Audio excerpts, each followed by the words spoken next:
Five by your attorney. So, if you want to know what a cricket potato is, go look it up. My gosh. Everybody has AI. It'll make up something. No, I'm just playing. Yeah, okay. Christmas potato.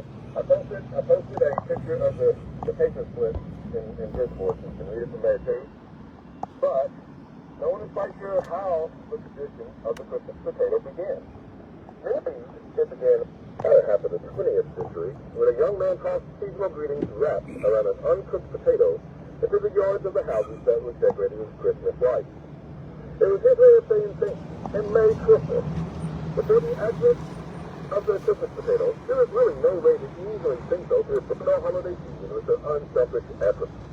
Now each year, children and adults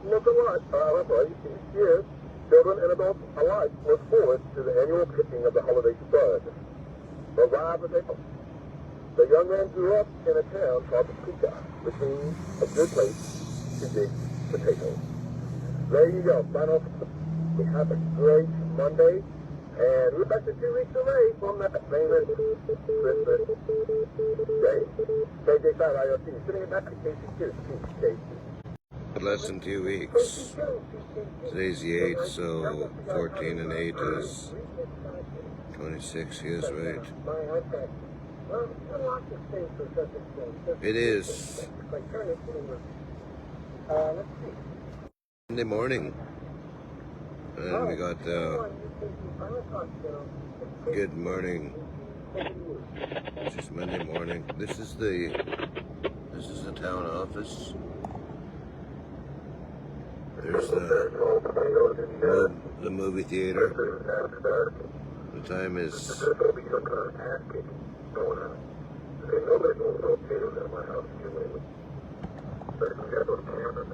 sorry buddy, you're turned down for a bit. What we're listening to there is, I believe it's called Skip or Shortwave or something. It's people from all over the country yapping. Most of them Seattle. But this is what we have today. We have a flat-bladed loader doing the town office before a booming Monday morning comes, so they get all that snow out of there. Very nice. We have a very nice town, very nice crew. They do a good job. If you go down to different cities south of us, lots of snow, lots of potholes on the road and stuff. We're very lucky. We have a nice reliable crew here. But let's have a look at these lights here. These lights go from all the way down.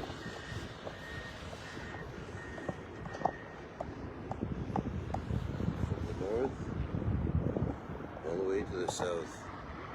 It's Christmas. It's Christmas, and that's where the lights are going all the way south to the north.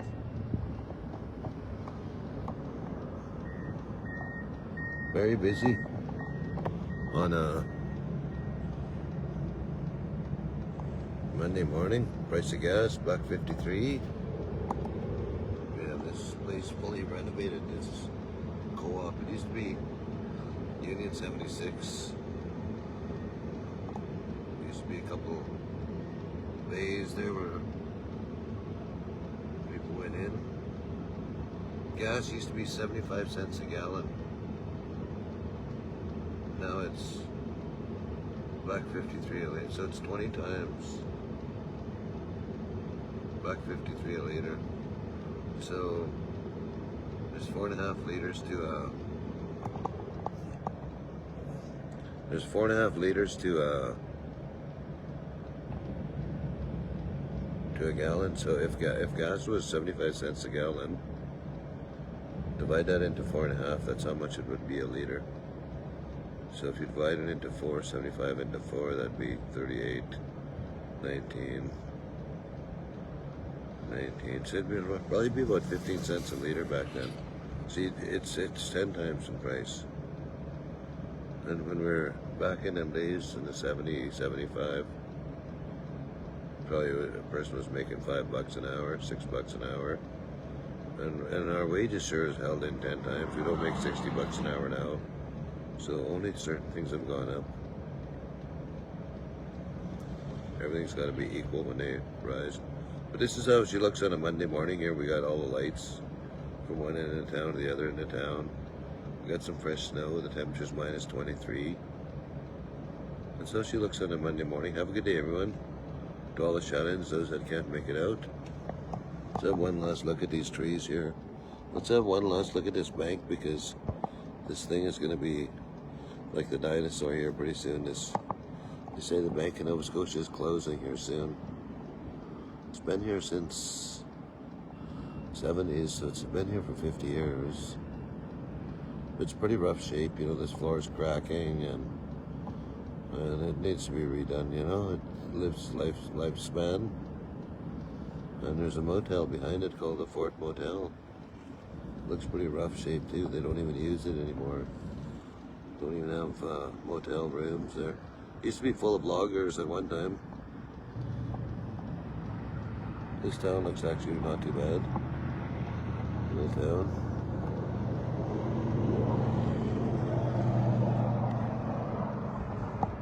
We have people coming in to get their coffee in the morning. They get free coffee here sometimes.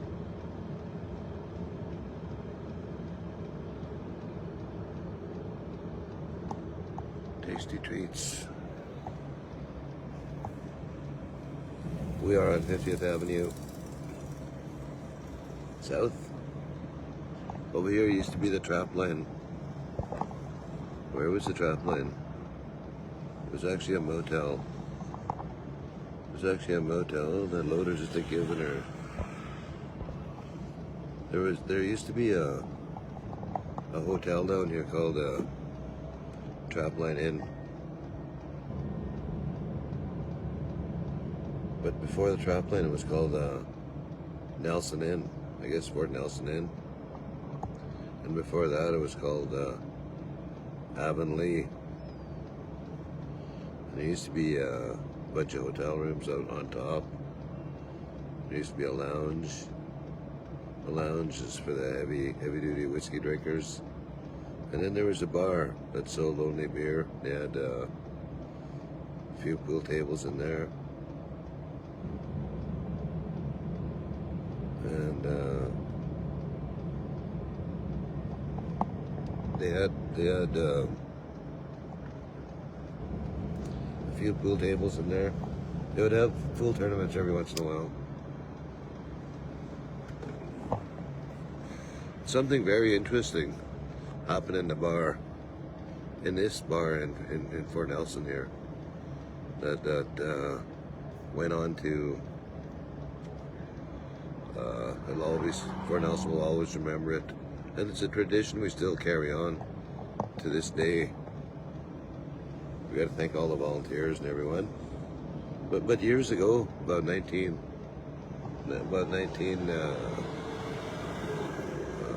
It's got to be in the late 70s. They never had on Sundays. They never had the liquor stores open. They never had the beer stores open. Very few stores were open on Sundays years ago, because as this nation was coming to what it is today, back then they didn't have, things were more religious. Sunday was a day of rest. Stores were all closed, people went home, hardly ever worked, and you went to church on a Sunday. But anyway, and Sunday and Christmas Day you went home and rested. But anyway, this Trapline, Nelson Inn, Avonlea, whatever bar is called, was sitting there, and there was this guy who owned it. And that guy that owned that Trapline Inn, he was very involved with baseball. We used to have we used to have a lot of baseball and travel to the Northwest Territories, and look at those flags cruising on top there. Looks pretty cool, the flags, BC flags, Canada flags.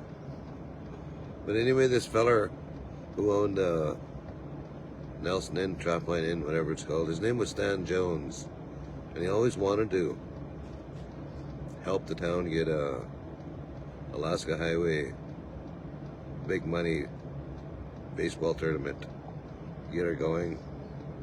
We used to go to meetings and stuff like that with old Stan, but we had a lot of tournaments, traveled all over in baseball, traveled from east to west, south to north, had a lot of fun. But anyway, this big tournament never got started. So what Stan Jones did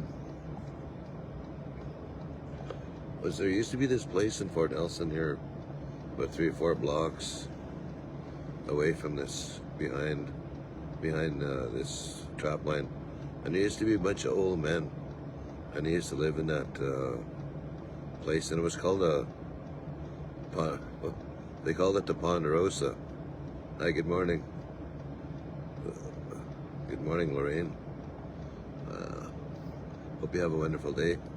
But anyway, they had this place called Ponderosa. It used to be a nice little place there. A bootlegger lived in there. And I remember the price went up from, was it 10 to 11? Or was it 11 to 12? I think it was 10 to $11 for a bottle of whiskey. This is back in the maze. Thankfully, as we paddle our canoe, we keep paddling, and we got to change things. But anyway, we're getting off topic here. This guy, Stan Jones, owned a Trapline Inn, Nelson Inn, bar, hotel, and everything's closed on Sundays and Christmas Day.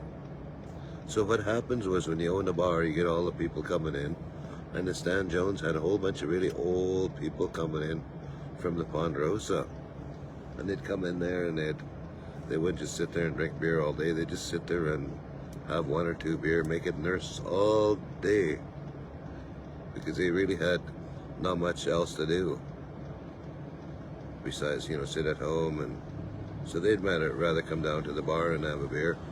So they came down to this bar and they'd have a few beer, and Stan Jones got to know these people pretty good. And he asked them, he said, you boys, what are you doing for Christmas?